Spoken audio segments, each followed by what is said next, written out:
ప్రపంచ మలేరియా దినోత్సవ ప్రతిజ్ఞ ప్రదర్శన అవగాహన వైద్య అధికారులు రవికుమార్, అనిల్ కుమార్, మేరీ, శ్రీకళ.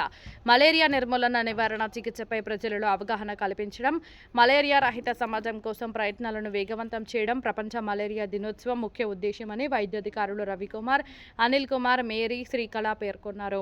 శనివారం ప్రపంచ మలేరియా దినోత్సవం సందర్భంగా పల్నాడు జిల్లా క్రోసూరు మండలం క్రోసూరు ప్రాథమిక ఆరోగ్య కేంద్రంలో ఆరోగ్య విస్తరణ అధికారి శిఖా శాంసన్ ప్రతిజ్ఞ నిర్వహించారు.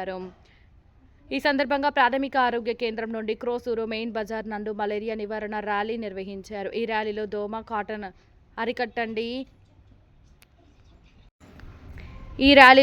కాటన్ అరికట్టండి, మలేరియాను నిర్మూలించండి, పరిసరాల పరిశుభ్రత, ఆరోగ్యకర జీవితం, అందరూ కలిసి మలేరియాను అంతం చేద్దాం, మలేరియాను నివారించండి, ప్రాణాలను కాపాడండి అంటూ సిబ్బంది నినాదాలు ఇచ్చారు. ఈ సందర్భంగా ఆరోగ్య విస్తరణ అధికారి శిఖా శాంసన్ మాట్లాడుతూ మలేరియాను అంతం చేయాలనే తపన ఇప్పుడు మనం చేయగలం అని 2026వ సంవత్సరం థీమ్ అని పేర్కొన్నారు. ఇంటి చుట్టూ 7 రోజులు పైబడి నిల్వ ఉన్న మంచినీటిలో దోమ అభివృద్ధి చెందుతుందని, మంచినీరు నిల్వ లేకుండా పరిసరాలు పారిశుద్ధ్యం పాటించాలన్నారు.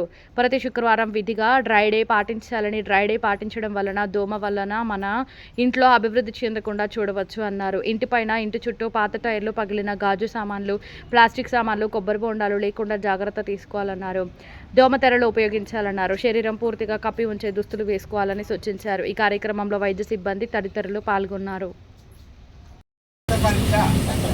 చేయించుకుంటాను. డాక్టర్ సూచించిన మందుల కోర్సును ఎట్టి పరిస్థితుల్లోనూ మధ్యలో ఆపకుండా పూర్తిగా చికిత్స తీసుకుంటాను. దోమకాటు నుండి రక్షణ కోసం దోమ తెరలు మరియు ఇతర నివారణ పద్ధతులను తప్పనిసరిగా ఉపయోగిస్తాను.